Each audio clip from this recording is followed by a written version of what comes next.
মাছ ভাজি এরকম করে করলে আর কিছুই লাগে না, খুব সহজে এবং চট করে যখন তখন ভেজে নেওয়া যায়, আর গরম গরম ভাতের সাথে খুব ভালো হয়। তো প্রথমে মাছগুলো লবণ হলুদ আমি খুব সুন্দরভাবে মেখে নিয়েছি।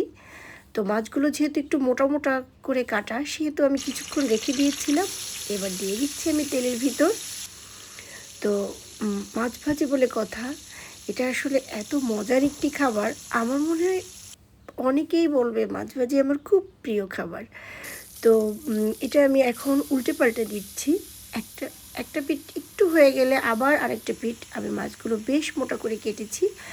আসলে ক্যামেরায় আমি কতটুকু দেখাতে পারছি আমি জানি না, তবে মাছগুলো বেশ মোটা মোটা, যেহেতু অনেক মোটা মোটা সেহেতু একটু ধৈর্য সহকারে এপিট ওপিট করে প্রথমে হাই হিট করে নিয়েছি, পরে অল্প আছে এটা ভেজে নিচ্ছি। তেলটা যেহেতু ভালো গরম হতে হবে প্রথমে দিলে, তা না হলে মাছটা লেগে যাওয়ার চান্স থাকে।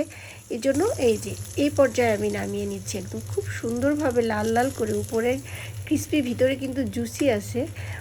তো এই পর্যায়ে আমি মাছটা তুলে নিচ্ছি। খুবই মজার আর খুব সুন্দর একটা কালার আসছে। তো দিয়ে দিলাম পেঁয়াজ, আমি 2 কাপ পরিমাণ পেঁয়াজ নিয়েছি, আর দিয়ে দিলাম কাঁচামরিচ, ঝাল যে যেরকম খাবেন।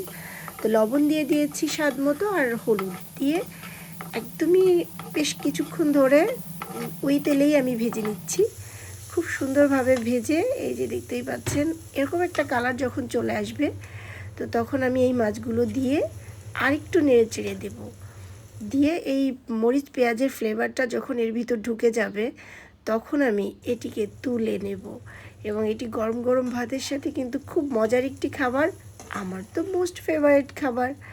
তো আজকের মতো আমি রুমা এখানেই বিদায় নিচ্ছি, আবার নতুন কোনো রেসিপি নিয়ে দেখা হবে ইনশাআল্লাহ। সবাই ভালো থাকেন, সুস্থ থাকেন। Thanks for watching. আল্লাহ হাফেজ।